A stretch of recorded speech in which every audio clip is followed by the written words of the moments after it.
Eyewitness News is everywhere. This is Channel 3 Eyewitness News This Morning. Time now is 8:48. The holidays are over, but many of you, especially women, will be back in the stores soon, of course. But how can you be sure that you're spending wisely? Delia Passi, a leading authority on selling to women, with why 2008 is all about the female consumer. Welcome. That's right. Welcome. Thank you. Right. Okay, female consumer. Okay, in the tease before, we said she shops, he buys. What do you mean by that? Well, she controls over 80% of all consumer purchases in this country, but she actually enjoys the shopping process, where men they go in, they like to buy and get out as quickly as possible. Women actually enjoy the shopping process. And we were talking before on the break that even if a man goes and picks something out, he's going to usually okay it with his wife before he buys it, especially if it's a large purchase. Actually, she controls about 94% of all, or influences 94% of all purchases. So she's an important consumer. Here. What you doing? Take it. Give me your wallet? Take the wallet down. It's about time. I do everything. Seriously, I mean, so what are we learning? What are we teaching women? Are we marketing to women now? Well, more than ever before. But, you know, I'd like to talk a little bit about how women can take control this year, and it's the year of the consumer for the female shopper. Okay, what do you do? Well, first of all, she should learn to do a little bit more research before she buys. Many times women come to me as a consumer expert and say, you know, I really don't feel empowered when I go out to buy a car or financial services. Well, you can take control this year, so you can get what you want and on your terms. The best way is go online.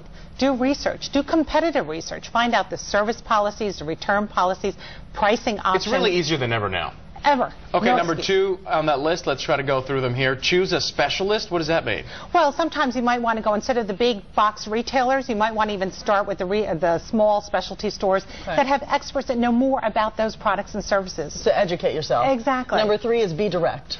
Well, you know, sometimes women are not as direct when they walk in. Let's say if they're buying a car, they may they feel that they're not getting the attention that they want. So be direct and say, you know what, I am here to buy a car. It's my car. It's going to be my decision. So this way you get the attention that you're looking for. Is that a good thing to do when you go to the dealership? Women and guys really just dread that whole process. That's you should right. be like, hey, you know what, I'm just going to go in here and I'm going to do this and I've done my research. Should you say everything and how prepared Absolutely. you are? I know what the invoice is and I know this, and just show up with the folder in your hand. Make sure you have pricing options, service agreement. You have everything that you can download from the internet.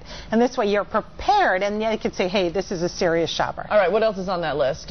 We have, after be direct, be prepared to walk away. Ooh. You have the power. You know that wallet you were holding? Yes. You control the purse string. So in the meantime, be prepared. If you're not getting the service you're anticipating, if you're not getting the sales experience that you demand and you deserve, be prepared to walk away, but know your options. Know about the other people right down the street who could offer you what you want. And don't be emotional. Well, what that means is, you know what, sometimes women especially, they'll spend an hour of a salesperson's time and then feel like they're obligated to buy. Actually, it's business. They're paid to do that. They're paid to give you that attention. So when it comes to buying, you don't want buyer's remorse. You want to make sure you are comfortable with that decision and be prepared. And what did you say? It was 94% of women will make the decisions? Is that what you said? Well, she influences all those buying decisions. You know, men typically won't make those big purchases. No, we don't want to get yelled at. Of course we're not going to make that decision. Is that higher than ever before, 94%? Yes, we're reaching an all-time high. Women are just, well, you know, they're graduating more from college, you know, more female graduates from college, law school, medical school. You know, she's out there in big clothes with lots of money. I can't wait to meet her. We keep talking about she. Hey, Delia, author and founder of WomenCertified. Thank you. Thanks for the tips. Yeah, I appreciate being here. Go, ladies, go. CBS 4 News is back right after this.